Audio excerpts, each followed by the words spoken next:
Well, I'd like to take this opportunity to thank you for coming and joining me this evening for my reflections on my summer wanderings. And really this evening is a thank you for letting me go and do that. 20 years of full-time ministry. This is the first significant break, more than 2 weeks I think I've had in 20 years. And it was such a gift. So I want to say thank you. Thank you for giving me the opportunity to do that. I mean, it was the bishop that said yes, but actually it was you guys that paid the price.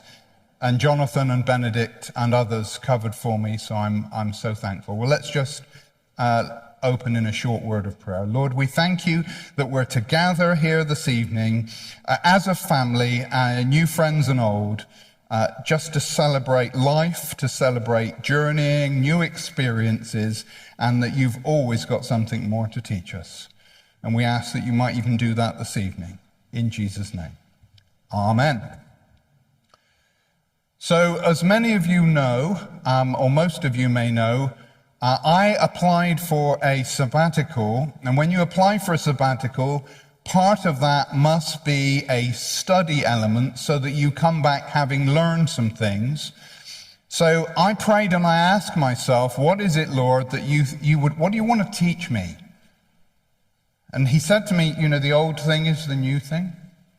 And I thought, well, how did the first archbishop minister in this land? I thought, why don't I find out? So that's what I've done. I've journeyed with Augustine of Canterbury. So I'm going to tell you some of the tales. I'll hint at some of the things I've learned. You'll see some of the interesting things along the way. And one horror of France, which I'm going to introduce you to if you've never met this particular individual. Hopefully you'll never meet him. I have a theory that when you're going to go on a journey, where you start from impacts the quality of your journey. So I want you to know that I started this journey from a really good place, and that place is with you. We are a strong Christian family. Yes, I was tired, but I was really encouraged and energized by all the good things in our mission community. So I started with this real hope of finding something of worth. And by God's grace, I think I may have done. So, on the 8th of June, I finished teaching in Exeter on the 7th of June, very early the next morning. This is, I think this is before 8 o'clock in the morning. That's a great spot for you to say, oh, you look good. Denise. So we're on our way to Rome, and we go with our son and daughter-in-law, our American daughter-in-law, Julie, and our beautiful little granddaughter, Lily, who's 2. We've got another one on the way, and we found out yesterday that's a little princess as well. So 2 little princesses, and also our daughter as well. So the whole family headed off to Rome, because Rome is where this story begins. In Rome, we find a person called Augustine. He was an inauspicious monk. He's so inauspicious that nobody knows the year in which he was born.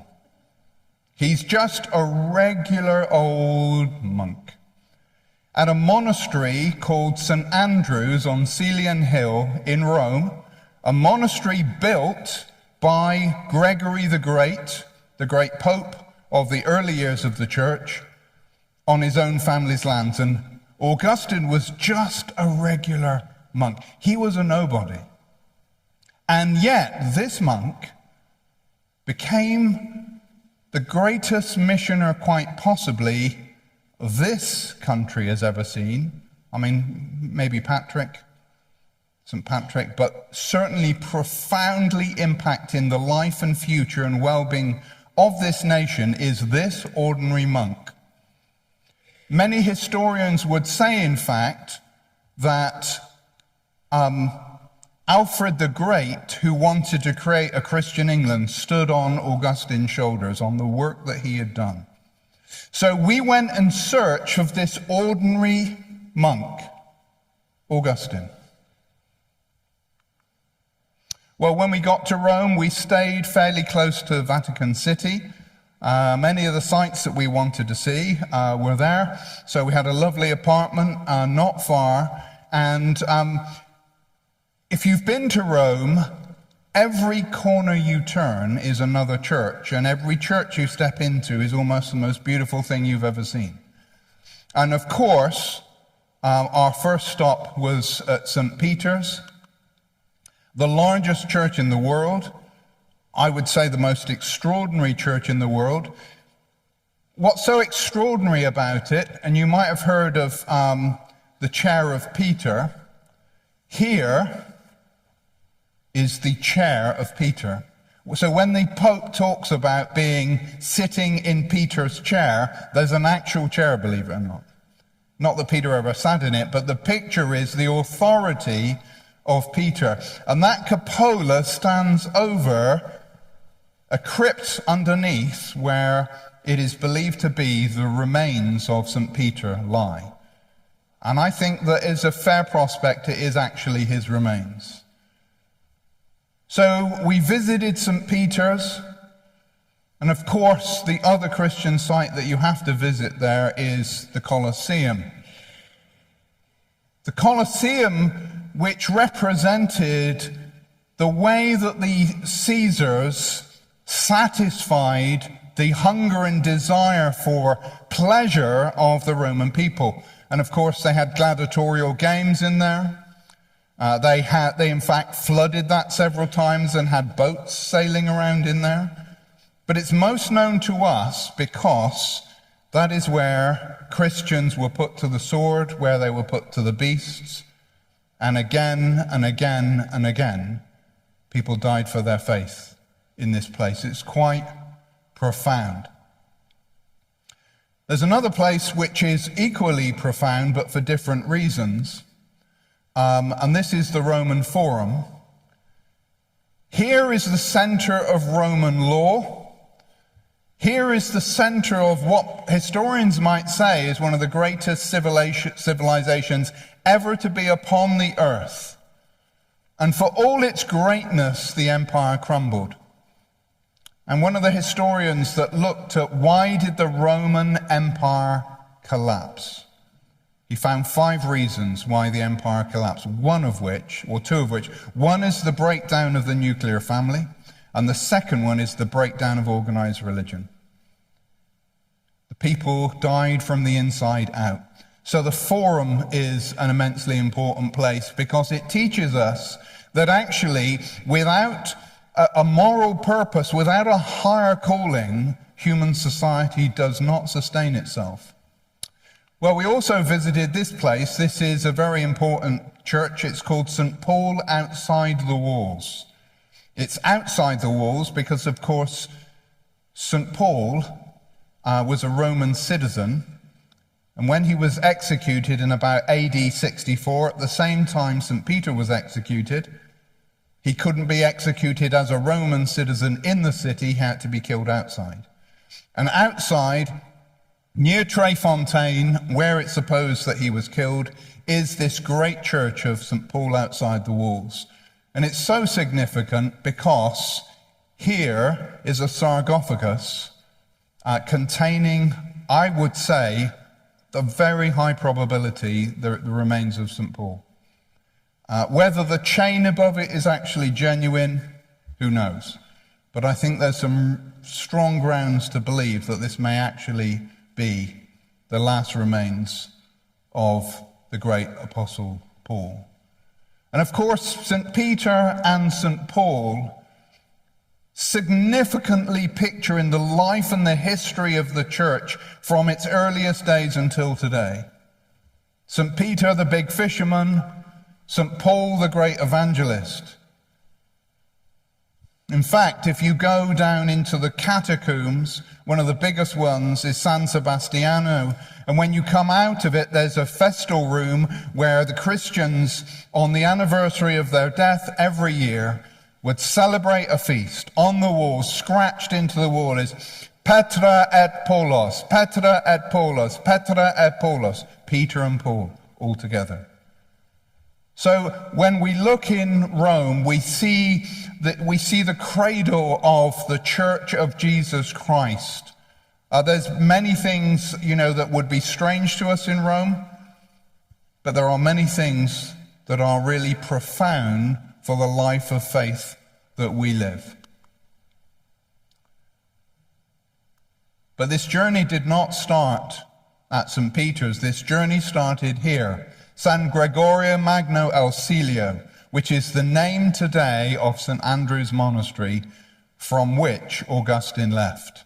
San Gregorio, St. Gregory the Magno the Great on Celian Hill. He built it, but it was from this place that the monk with no birth date left to go to England. And the monastery has been in continual use since 596. It's always had monks there. There are monks there today. They're called Camaldolese monks, and they are eremitical. They're hermits. The public are not allowed in, but I went and knocked on the door, and they let me in. I said, I'm on a pilgrimage. I said, could I come and say evening prayer in your chapel? And they said, of course. So I came in and I was able to say evening prayer where Augustine left from. And there's even a picture from 1989 of John Paul II with Lord Runcie, the former Archbishop of Canterbury, who came to celebrate the fact that the first Archbishop left from this place. But it wasn't all study. There was some fun as well. So this is Denise and I with Lily. And the thing I love about this picture is we got Lily a croissant thinking she'd just have a nibble, and she was if she was like consumed the whole thing. I think if I didn't keep the tablecloth away from her, she'd have had that as well. Next to where all my books are at home, where my devotional readings, somebody, it may have been one of you, gave me a little thing to put my teacup on. What do you call that? Placemat. And it says on there, grandchildren fill a space in your heart that you didn't even know was empty. And I got to tell you, that is so true. So true. So praise be to God. So we flew to Rome, we flew back, and then we were going for the second part of our journey, and we're driving.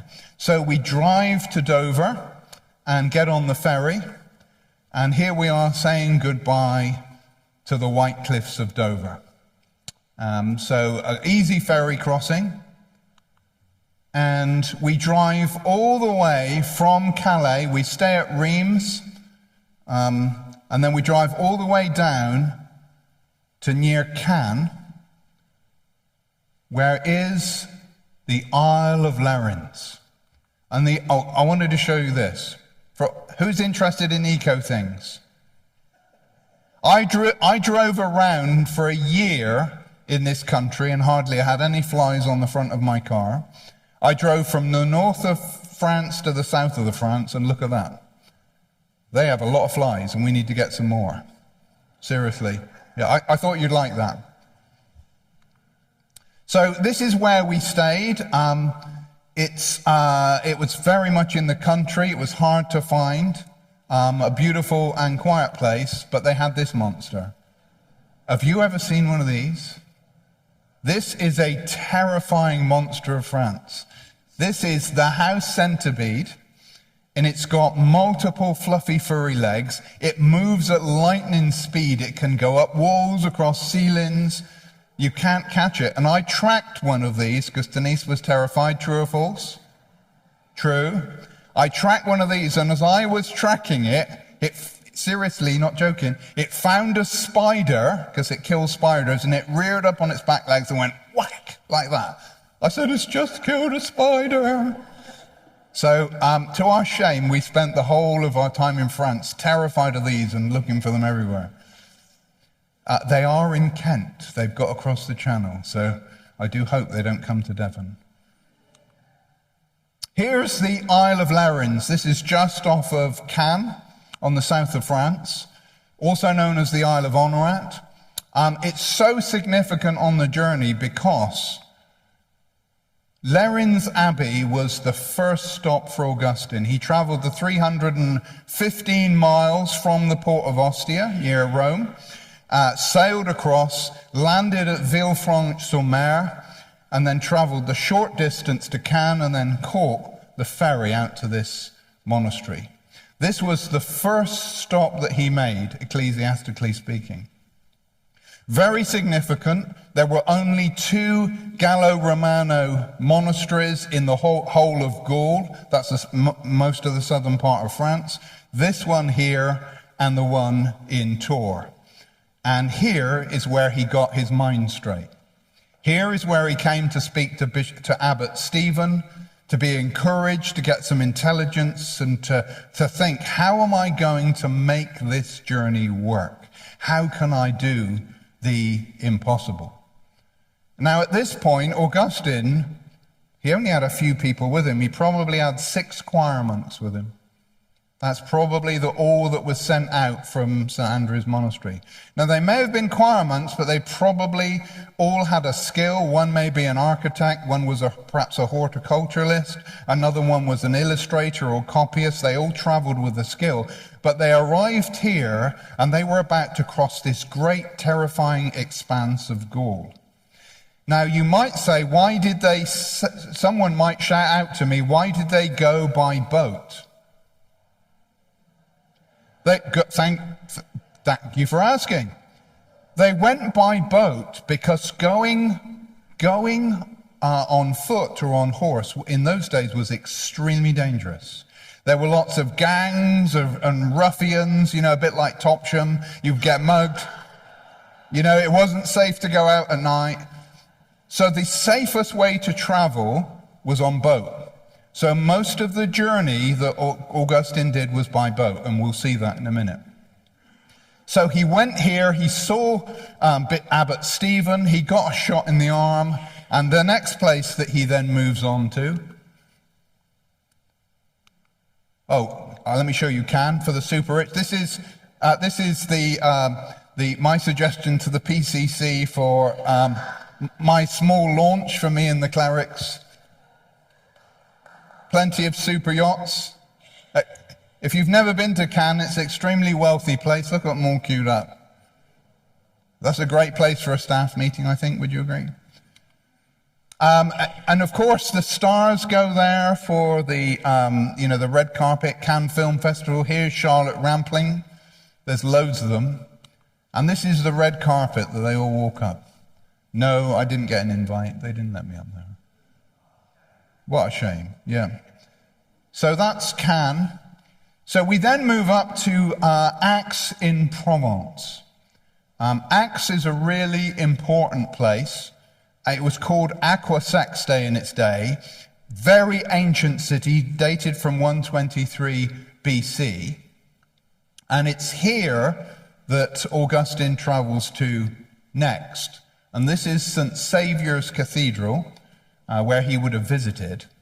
And when he arrived, he got more than he bargained for. Because when he got here, he said, hello, me and these 6 guys, we're going to Britain, and we're going to take a mission there. And they're like, you're going to do what? Don't you know? It's like full of heathens. I mean, you get there and then you're going to get stabbed and murdered. They'll chop your head up. It'll be awful. And they're like, we didn't know that. And they panicked. And I think the local bishop here of Aurelianus also said, well, actually, there's no way that you're going to get all the way through France, all the way through Gaul, because there's a large patron and client relationship that goes on. You need letters of introduction. Do you have any? And Augustine said, I don't have any letters of introduction. So at St. Saviour's Cathedral, Aix-en-Provence, they were like, hang on a minute, we're not going to make this. So what do you think Augustine did at this point? He went home. He left his monks here, and he went back to Rome, and he went back to Gregory the Great and said, you wanted us to go to England. Are you sure? Well, we pretty much know what Gregory the Great said to him, because very quickly he's on his way back to Aix-en-Provence with letters of introduction to everybody that he's going to meet. And he also has one for the monks. And I love this letter. And it really is a pastoral letter for anyone in ministry speaking to others that they work with. And what Gregory said to the monks was, I am sure that you will fulfill that which you have promised to fulfill. You said you will do a thing, and now I expect you to do it. Charged and encouraged, they actually did, and they continued to go forward. This is St. Saviour's in Aix-en-Provence. And very importantly, this is the probably mid-6th century baptistry. That would have been there when Augustine was there. What's most profound is when I arrived at Richborough Fort in Kent, where I'm pretty sure Augustine stayed when he landed, there's a virtual identical copy to that in Kent. It wouldn't surprise me if he saw it being used, and took that model with him and built it in Kent. So very ancient. There's also some ancient paintings on the wall. You might be able to see those. And one of them close in is a monk giving a blessing. And I wondered to myself, these are very early paintings. I thought to myself, I wonder if that is in fact Augustine blessing someone as he came through. Well, from Aix-en-Provence, we then traveled west to the ancient city of Arles. Arles, very, very important city on this mission, because in the Roman times, so there's certainly been a Christian church in England since 179 AD. So there were churches here, particularly in the west of the country, in Roman times, and it was the Bishop of Arles who had the cure of souls for all Christians in England. And we don't know why, but at that time, the Bishop of Arles still had oversight of England. So it was very important for Augustine to curry favor with the bishop at Arles. So he arrives there at St. Etienne's Cathedral, and when he travels there, I'm almost certain he travels carrying with him a thing called a pallium. Now, if ever you've seen the Pope on TV, the Pope wears a thing around his neck. Tomorrow I'm here and I'll be wearing the chasuble. On the chasuble, you can see a thing that comes down like this and like that. That is the metropolitan authority that the Pope gave to metropolitan bishops, archbishops. And that's what I think Augustine carried to give to the bishop here in Arles. And shortly thereafter, I believe that he was consecrated as a bishop right here. So here he's become a nobody and he's become a somebody, because in order for him to achieve all that God wants him to achieve, he needs to be more than a monk. He needs to be more than a bishop, an abbot. He needs to be a bishop. And he's consecrated right here in Arles. But it was all fun as well, because we found Van Gogh's Night Terrace Cafe. Have you ever seen Van Gogh's? Here's Denise. That's what it looks like in the picture. So my wife's an artist, so her Van Gogh radar was on. So we found that and we got a photograph with that. She also found Cézanne's studio, and we went to visit that as well. So they have lots of wonderful things, as well as their nasty house centipedes. Here is the Colosseum in Arles. As you travel around Europe, you'll find that there's lots of these little Colosseums, there's lots of amphitheaters, and in many of them, Christians were put to death. We're going to come to another one in a minute. But here, was a center of entertainment, and here in Arles, in this great place of faith, once Christians also lost their lives. Well, Arles is on the River Rhone, and here is the route by which Augustine made his way north. So he's come as far west as he's going to go for now. Now he's going to go north, and he's going to go north on the River Rhone. And basically they had 8 bullocks that would tow the boat, and slowly but surely the boat he was on was towed north all the way to Lyon. Lyon, an immensely important place in the history of the Christian church, because the great father and great doctor of the church, Irenaeus, was Bishop of Lyon. So we stayed in the area of Lyon, and then we picked a particular day with the weather and everything that it was going to work out for us to actually travel into Lyon. So we went so far, and then we went on the tram. So I got up that morning to say morning prayer, and it was the 28th of June, and I opened morning prayer, and have a guess what the commemoration was on the day that we were going to Lyon. Irenaeus, Bishop of Lyon. Just by chance. I'd forgotten that, but God hadn't, because God had a meaning and a purpose for us to go to Lyon to see something and explore something that is really stark and profound. So while we're at Lyon, we'll come to Lyon in a moment, while we're at Lyon, we also took a trip off to the east. This is the Alps are up behind there. This is a beautiful lake area. So many people enjoying this area. If you'd like to go out onto the water for a barbecue, they have these amazing boats, if you imagine that. It's like a dinghy it's got a little motor on the back, it's got a cover, and you can just sit out in the middle of the lake and have a barbecue. What a life. What a life. Everywhere there were mountains, and there were tunnels through the mountains, roadway tunnels. But next to this roadway tunnel that we found is this pedestrian tunnel. It's 1 mile dead straight. And it's air conditioned, believe it or not. Unbelievable, 1 mile. I mean, you could ride your bike as fast as you like. Amazing. They're really great engineers. Another big thing which we found as we traveled across France is that communities like to eat together. So in many, many places, what you find is these community ovens. And what they tend to do on a Saturday morning is people from the community come out and they all cook pizzas on a Saturday morning and they share them. They all sit together. You find them all over the place. So if we can get one in Littleham, maybe. Littleham community oven, community pizza cooking, something like that.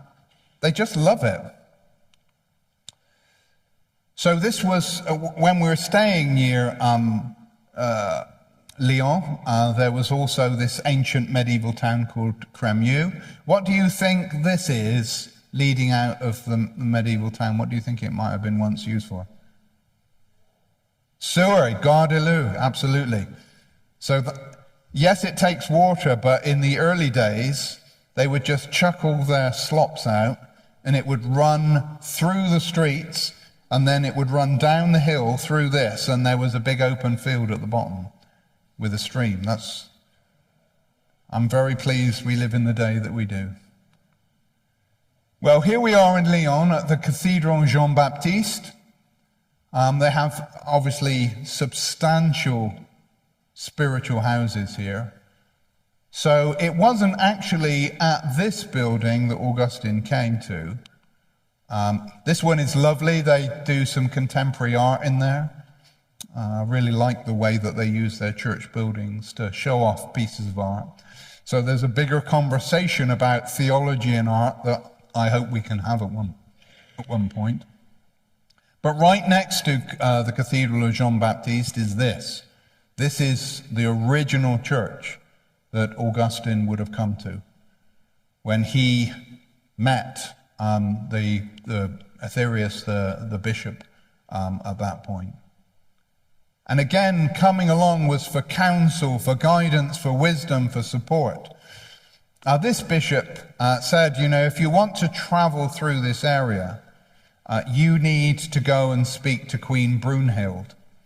She lived at Chalon-sur-Saône, a little farther north than Lyon. She was a brutal, dangerous, scary woman.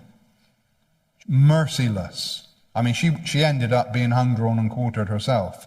But these were violent times, and she was vying for power with her son.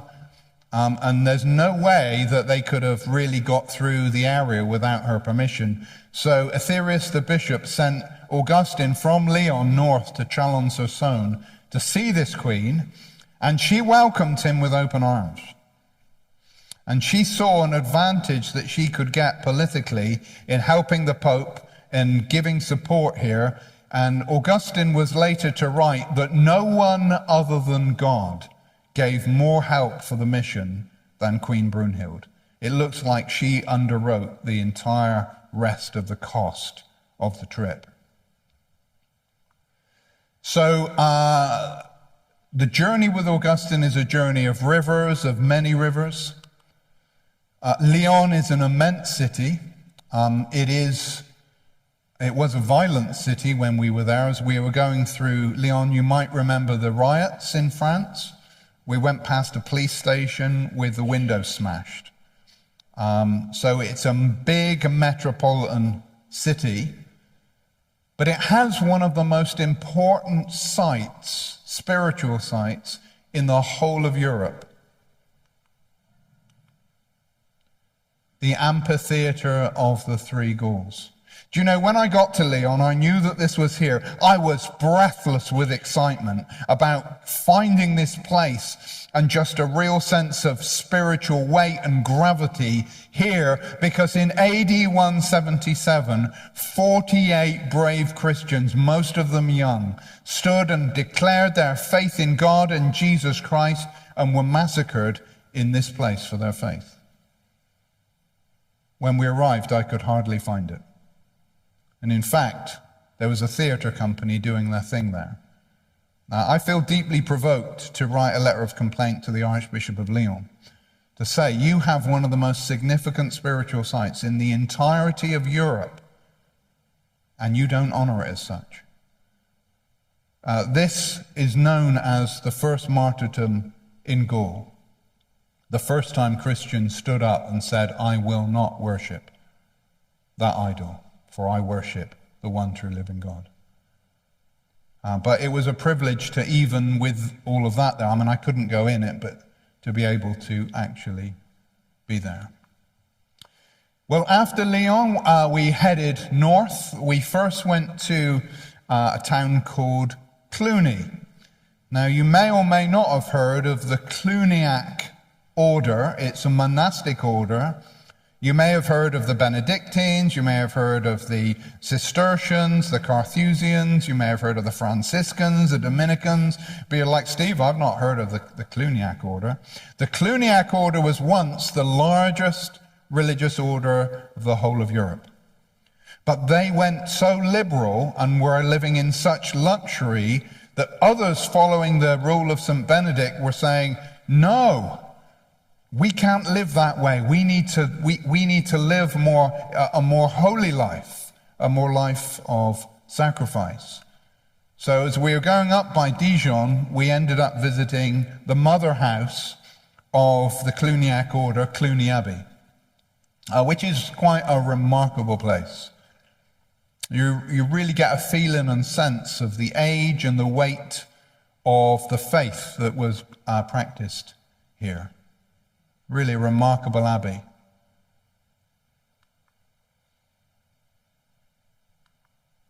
And that's a medieval roof from the dormitory where the monks used to sleep. And this is a 1,000-year-old altar. 1,000 years old. I stood behind that and sung part of the Eucharistic preface. And I thought, Priests have been celebrating at this altar for 1,000 years. That gave me chills, I've got to say. It does make me look a bit of a midget, but I am actually 6'4", but that makes it. When Denise saw that, she laughed. True or false? True, yeah. She mocks me mercilessly.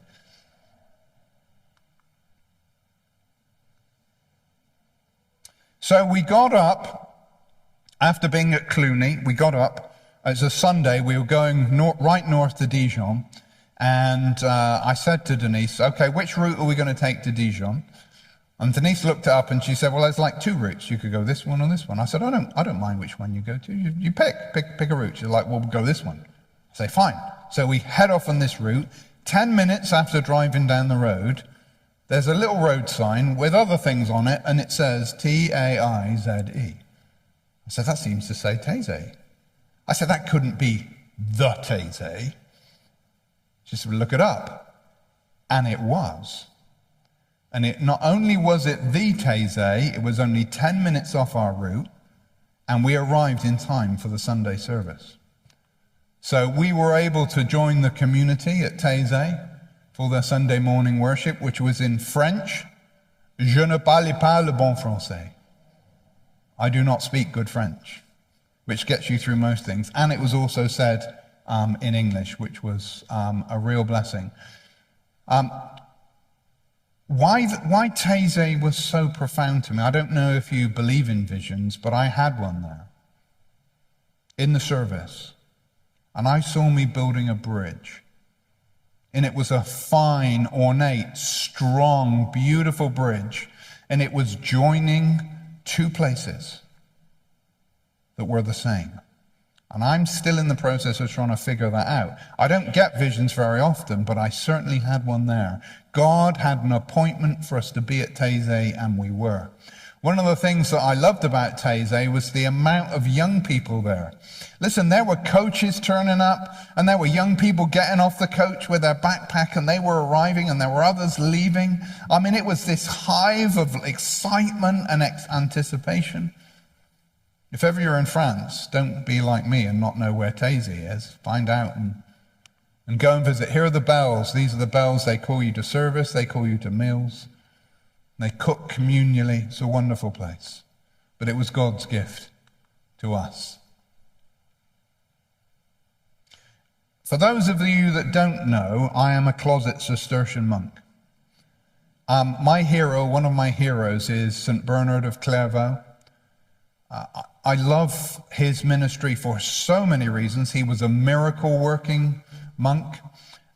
He is one of the greatest mediators the church has ever seen. He went around Europe resolving conflicts everywhere. He just had a way of speaking. He was a profound theologian. And he was involved in the Cistercian order, which was a call back to the strict observance of the rule of St. Benedict. Now, one of the early abbeys that the Cistercians built was Fontenay Abbey. Fontenay has a very strange sense about him. You might have been places where it just feels a deeply spiritual place. And in Celtic Christianity, they talk about thin places. Places where heaven seems very close. So Fontenay Abbey was that. And it's actually written about as an extraordinary place. And the reason that people say that it is an extraordinary place is that Benedict of Nursia, who started the Benedictine order, prescribed how the abbey should be built exactly. And this is the most accurate building according to those plans. So they say that there's something in the ordering of the buildings that is so useful for spiritual life. And as you walk into the Abbey Church, and there is monastic chanting, Gregorian chant playing as you go in, you literally step back to 1158. It's a profound, quiet, calm, holy place. And Denise, we both felt that, didn't we?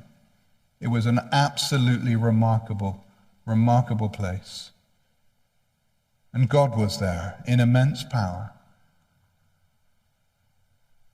What I didn't realize about monks in the cloister, you can't quite see it, but over here there's a gap in the wall. In the cloister is where monks read their books, and their little library is just in the corner. That's where they stack their books. So they come out, take a book out of the library, and sit in the quiet of the cloister and read. Truly beautiful, peaceful, quiet slice of heaven.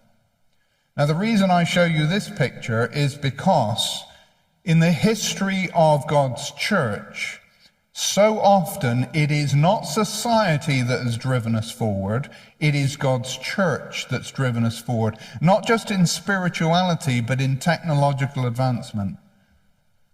This is a forge. This whole building is a forge. It is the largest forge I have ever seen. And the monks here at Fontenay developed metalworking practices that were then copied across the entirety of Europe, developed here at this monastic forge. Absolutely remarkable. Anybody like wine? In the area around Dijon, I mean, it's a massive wine growing area, pretty much everywhere is. But as far as the eye can see, they have these little tractors that have a hole in the middle, and they can go right over the top of the grapevines. It's literally everywhere. And when you go into the supermarket and you buy grapes, and you eat the grapes, it's like drinking wine. It's wine grapes. It's really helpful when we think about John 15, I am the vine, you are the branches, to see them like this, to understand how important the pruning is and how profound the growing process is for grapes. Who's that guy? Say Steve, say Steve. That is Sean Connery, who just happened to regularly visit the wine cellar near where we were staying. I just thought I had to take a picture of him. Which one's the monk? Not the bald one, say. So, St. Bernard founded Clairvaux Abbey. So all of these abbeys are very close around Dijon. So we've got Fontenay, the one most built according to St. Benedict's design. We've got Clairvaux Abbey, it means clear view. It's because it was built in a beautiful clear valley when they cleared it. St. Bernard started this, and hundreds of other abbeys came as daughter abbeys from this one. Massively important in the sustaining of the faith in the Dark Ages. But it wasn't always an abbey. That's St. Bernard. From the 1800s, from the 1700s, most of the time it was a prison. Turned into a prison, used by Napoleon. Many parts of it knocked down. This is original. This is the dormitories. This is from St. Bernard's time. But most of it was turned into a prison, and we were there in June or early July, and the last prisoners are only left in May. So only recently turned back to what it once was. Very significantly, you've heard of Les Mis, Jean Valjean. That story comes from Clairvaux Abbey, the prison. That's where the original story is from a prisoner there. And then we went to Cîteaux, which is the Cistercian mother house, the first one. Remarkable place. It's still occupied today by Cistercian monks.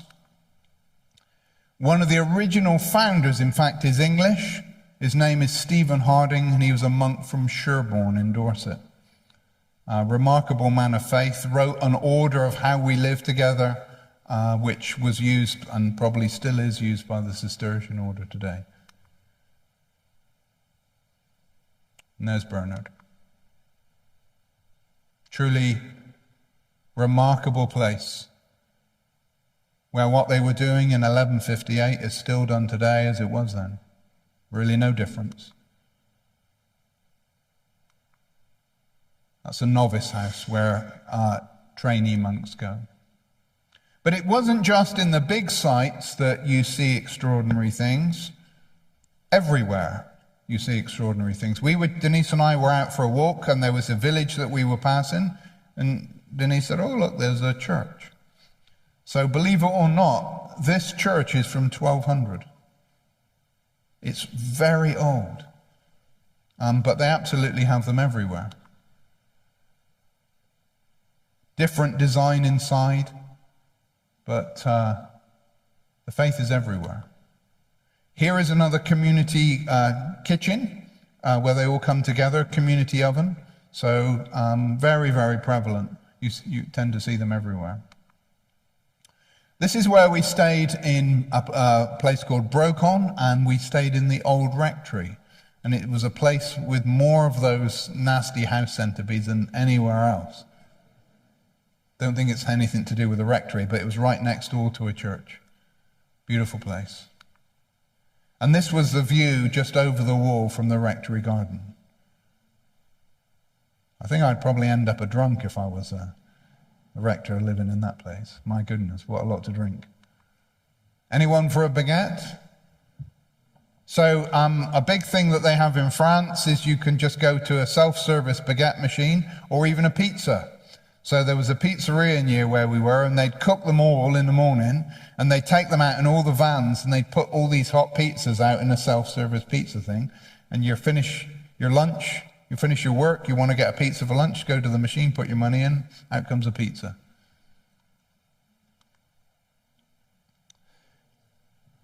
Millions and millions of sunflowers in the northern parts of France. I mean, literally as far as you can see. But I really like this because everybody's pointing that direction, and there's pretty much just one person. Which, doesn't it remind you sometimes you have to stand alone? Yeah, you really do. You really have to stand alone. So after being up near Dijon, we turn left with Augustine, and he now heads over to the city of Tours. The reason he does is because, firstly, the Queen of Kent was called Bertha. She was a Christian queen, but she was French. So she used to live in Tours, and as a deal, as it often was done, was that she would get married off to Ethelbert, the King of Kent, but there was one condition for Bertha. Her one condition is that she could continue to practice her Christian faith and take her chaplain with her. So she did. So she married Ethelbert of Kent. She was at Tours. She was also in the court of Paris. She went to Kent. She took Bishop Louahard with her as her chaplain. And it was her who made a request to Pope Gregory to send a mission to England. The backstory is she had been asking the Frankish bishops on the coast to send a mission for a long time, and they hadn't. Therefore, she appealed to the Pope, and the Pope said, "Augustine, have I got a journey for you?" So Tours was very, very important, but it was also important for two other reasons. It was important, firstly, because in England they spoke Old English, and none of Augustine's party spoke Old English. So Tours and all that area, they traded with Kent and England, and they spoke Old English. So Augustine went to recruit some evangelists and preachers who could preach in the common tongue, the lingua franca, the common tongue of England, Old English. But also there was another reason he went there, which actually shaped his ministry. He had two heroes. The first one was Bishop Gregory of Tours, who died only about 4 years before Augustine got there. Gregory of Tours was the consummate diocesan bishop. He led his diocese with finesse, with skill, with nuance. He was a great theologian. He was a great historian, a wonderful man. But there was a second bishop there, and his name was Martin. And he was a miracle-working bishop. He was a traveling bishop, a healing bishop, a pastoring bishop who didn't stay in the city like Gregory of Tours. No, Martin of Tours went out on tour in the villages, towns, and hamlets, the fields, to minister to the people where they were at. For him, mission was everything. What I love about Martin of Tours, he had no airs and graces. They got him a bishop's throne to sit on. He refused to sit on it and insisted he sit on a milking stool. They bought him wonderful vestments. He gave them away to a pauper and wore ordinary dress. And the thing I love about him the most, he is reputed to have the worst haircut in Christendom. Go Martin. So we've got these two influences on Augustine, a great organizing diocesan bishop who had theology, but also this radical, unconventional bishop that will go out and just win people to Christ in the fields and start churches everywhere and not conform to the rules. So in many senses, Augustine was the child of two fathers, these two great bishops of the city of Tours. Well, when we went to Tours, it was again not long after the riots, and we went in on the tram, and we went through this one area where all the shops were burnt out, and people were sat in deck chairs or plastic chairs outside all these burnt out shops. And as we went closer into the city, there was this coach just by the side of the trackway, just burnt out. And in fact, I had great hopes for Tours because Martin of Tours was there. I was expecting this great spiritual, wonderful, ancient experience, but actually it was quite a frightening city. We didn't feel that safe there. When we were by the train station, we saw numbers of criminal gangs eyeing up people to steal their stuff. They were plainly identifying marks and targets, and we didn't like it. We didn't feel very safe there. So in many senses, Tours was not what we expected or what we were hoping for. So this is the Basilica of St. Martin. It's the final resting place. That's upstairs. And under the church is the crypt, where lie the remains of Bishop Martin of Tours, miracle-working bishop. Now, I don't know where you stand in terms of the miraculous. I don't know where you stand in terms of the supernatural, but all I can tell you is this. Every single person who was in that room, the crypt, was having the same experience that I was. Something profoundly powerful was evident in this place. Profoundly powerful. It was like the nature and the quality of the air and the space was different. It was like this was in another world. There was an immense godly power in this place. And I prayed in this place, and I said, Lord, would you help me to be a radical missionary like Martin? That was my prayer in this place.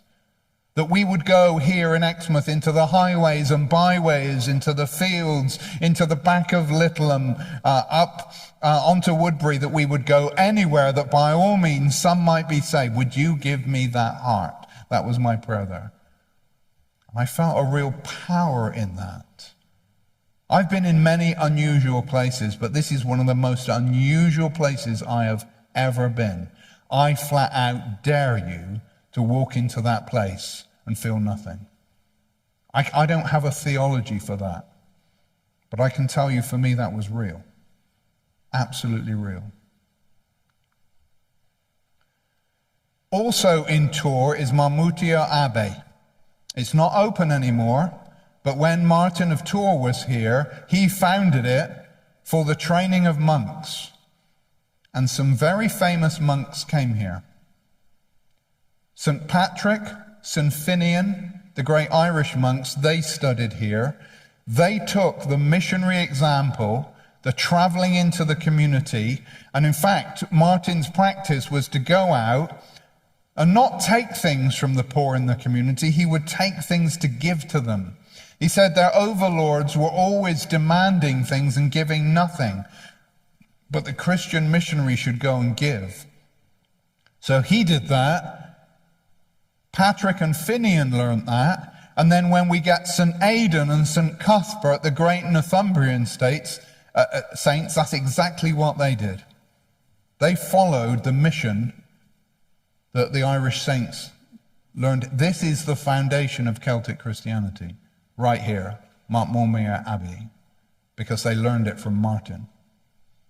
So that was profound. It was sad that we couldn't go in, but to actually be there, I found really something. And there's Patrick. There were some non-religious buildings as well. So here's the lovely Denise at a chateau. And here's us at another one, which has a very special significance, because if you see the area of water to the right-hand side on the far bank, in World War II was Free France. On this side of the water was occupied France. German soldiers used to patrol the moat. And at night, the French resistance would smuggle Jews, would smuggle, Allied airmen down, and they would let them in the front of the castle. They would run all the way through the castle. There's another drawbridge at the other side, and they would run out into Free France. So this was one of the routes of escape into Free France during the war. What a place. Well, being a soldier and being so close to Normandy, I couldn't not go there. I'd never been to the beaches of Normandy before. As many of you know, I was in a war myself. I've done a beach landing, but not like D-Day. I had to go. And this is Utah Beach.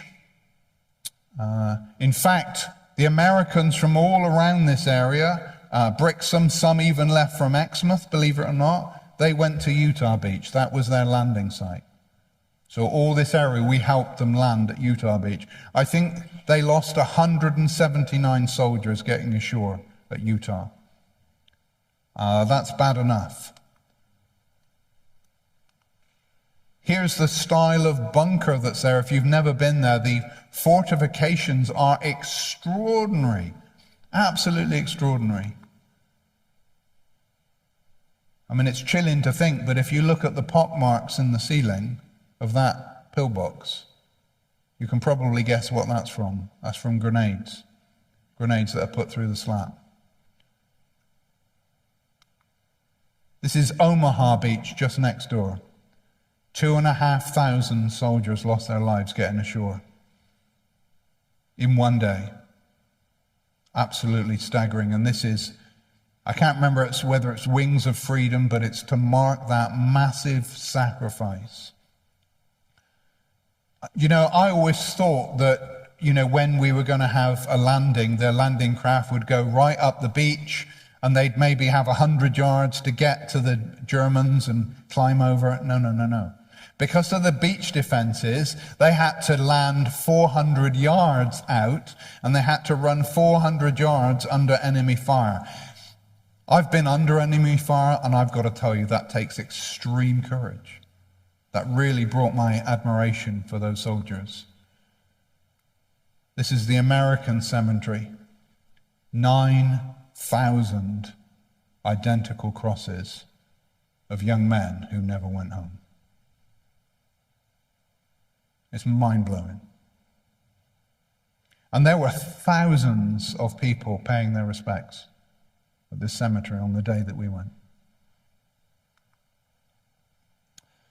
This is me at Lons-sur-Mer, which is the only German battery that still has guns in it. Scrap metal merchants after World War II had all the rest, but they never got these. So there were 4 big artillery pieces that were used to pound the British ships. And 600 tons of bombs were dropped here over the weeks running up to D-Day. On the day before, 132 Allied planes bombed this battery, and they didn't take out a single one. Not a single one. In fact, this was taken by the Devon Regiment, Devon and Dorset's Devon Regiment, by land on the day on which they landed. Absolutely remarkable. Observation point at Long-sur-Mer, very sober place. And you can see the chips here where they were hit again and again and again, but you weren't getting in there. Solid concrete. At Gold Beach, they had these quite chilling statues, soldiers that were there, but actually they almost weren't there. It really gave me the chills, actually. And I think of my colleagues that never came home. And then we visited the Hermanville Cemetery for British servicemen, and almost all of the Royal Marines are here. And I visited the grave of every single Royal Marine and paid my respect here. But what was so moving to me is that there's so many of these graves.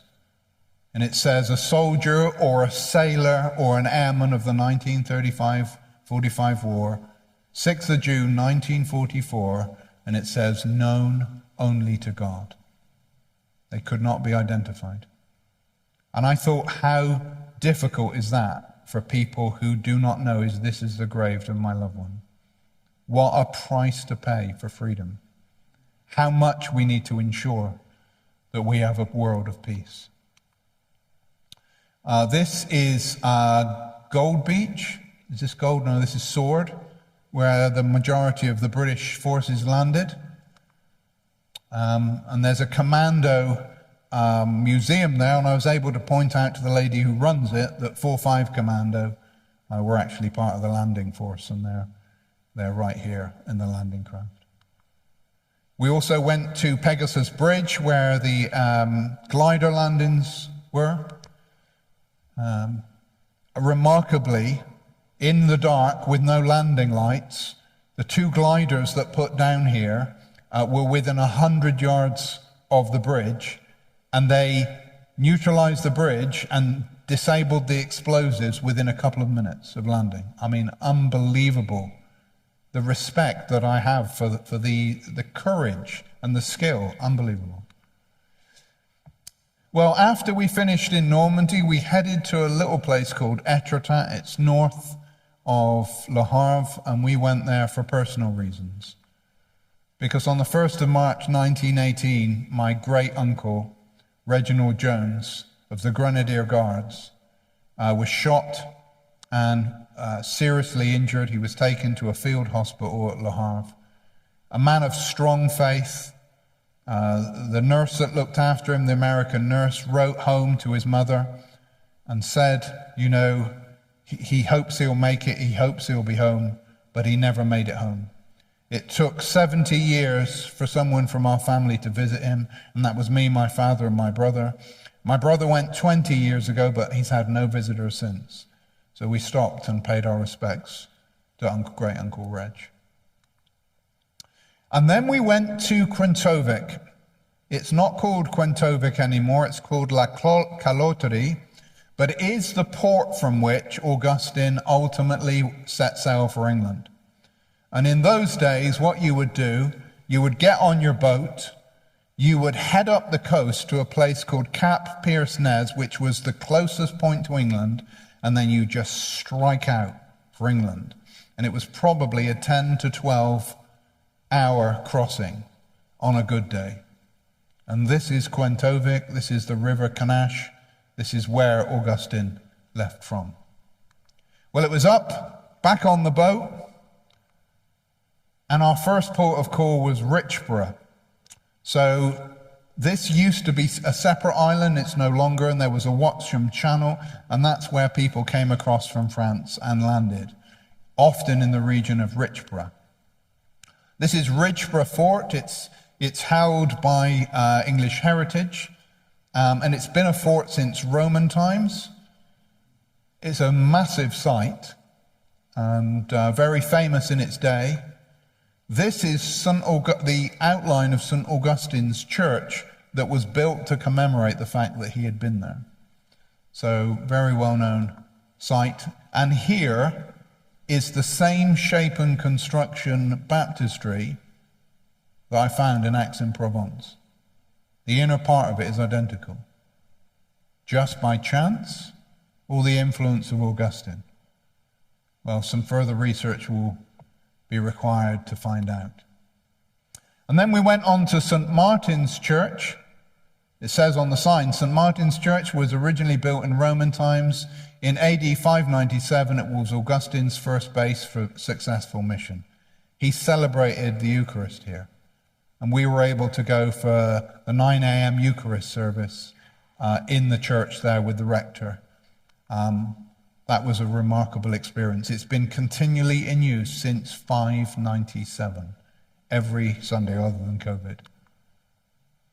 And it's a very simple church, but profound, because this is the anchor for Roman-based mission in our country.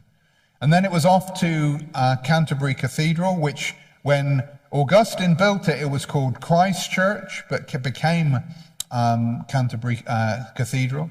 So we were there for the 11 o'clock sung Eucharist service, which was tremendous. And then I went to Augustine's Abbey. So Augustine built Christ Church. He built Christ Church as the divine place of worship, but he built the Abbey, which was originally called St. Peter and Paul's Abbey, but eventually became known as St. Augustine's Abbey, because I believe that was where he did the mission from. Not from the cathedral, but from this outreach station to impact the local community. And within the Abbey is St. Pancras Church. St. Pancras Church is built on the site of the pagan temple that Ethelbert, King of Kent, worshipped at before he met Augustine. Augustine arrived in time for Easter, 597. Ethelbert was baptized a Christian in St. Martin's at Pentecost on the 2nd of June, 597, only a few months afterwards. Papal records suggest that at Christmas 597, up to 10,000 people of Kent became Christians and were baptized. 10,000. St. Pancras. So in the Abbey, it says we have the graves of the first three Archbishop of Canterbury's. First one was Augustine. Second one was Mellitus. You may have heard St. Mellitus College. That's named after Mellitus, the first proper bishop of London, and then Justus, who was the third Archbishop of Canterbury. Or are they? Is Augustine really there? Well, just by chance, we picked an Airbnb to stay in the village of Chilham. And we were out for a meal in the local pub, and I looked, as we were eating our fish and chips, I looked at the plaque on the wall, and it told an account of during the English Reformation, when Augustine's Abbey was being decimated and chopped down, that the remains of Augustine were taken from the Abbey and that they were hidden in this church. And I did some digging, and that seems to be what is recorded. But it vanished, his remains vanished in 541, and no one knew where they went. In the 19th century, they dug up this under the North Aisle. This is a sarcophagus, and this is where remains would have been kept to protect them, a stone sarcophagus. They were hopeful that maybe Augustine's remains may be inside, so when they opened it up, they were deeply disappointed to find it was empty. But I wasn't interested in what was inside. I was interested in what's on the outside. Because if you see on the top, it's a processional cross. It's the outline of a processional cross. That is very unusual. What we know from the papal records is that when Augustine came here, when he stepped foot on English soil, he was led by a large silver processional cross that he'd brought all the way from Rome. I want to do some research and see if I can find any idea of what the design of that cross would be. Because it's just possible that the design of the processional cross is what we see right on that stone sarcophagus. Maybe that's what contained his remains. Well, I'll need to do some further research on that. We had a wonderful place to stay in Chilham. Had a wonderful connection with our hosts. And what was really interesting is that they were so interested in the research that we were doing, they wanted a copy of my report as well, so I've sent one to them. When I came back, I spent some time with God with the Benedictine monks at Buckfast. That was profound, but it's another story entirely. Lots of silence and lots of time alone with God in the guest quarters. And then finally, our 40th wedding anniversary on the 3rd of September, the day before I started back. So what does all that lead to? Well, I think it leads to, for me, for three things. Here's the first one.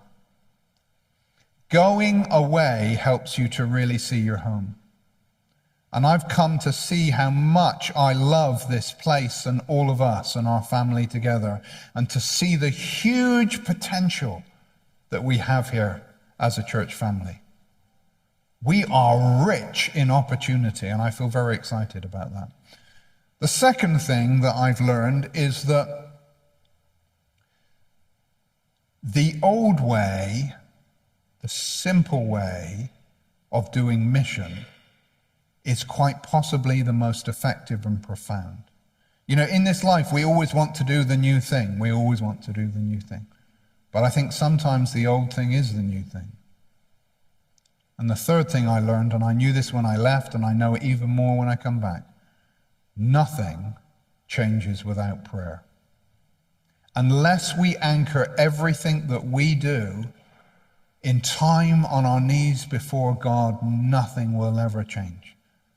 One of the things I'd say about Augustine, he would ask God and ask God and ask God and ask God, and he would wait for hours for an answer. But when he got the answer, boldly, he went and did it. And I would hope and pray that that would be what we would do. So that's my journey. I'm very pleased to take any questions if you have any, or try and answer any questions. Lord, we thank you that we are journey people. You take us from a place and you take us to another one, and we walk with you on it. And we're here together as a church family because you're taking us on a journey. And we know, Lord, that that journey will be a great one only if we are close to you. So more than anything else, Lord, help us to be with you together. Let us be known as a people of prayer, humble, compassionate, and kind, but a people who live on their knees. Because when it's not possible for us, it is possible in you. We saw Augustine overcome extraordinary challenges. But Lord, he was bold because he was bold in you. Make us bold, Lord. Not overconfident, but confident in you. So we pray, Holy Spirit, that you would fill us all with a real hope and a real strength and a real love for you and for each other. So please go with us now as we go into our evening. Bless us, keep us, and give us a good and restful night's sleep. Take us safely through into the morning, and a great day with you tomorrow. And we ask this in the beautiful, the holy, and the righteous name of Jesus Christ. Amen. And thank you so much for coming.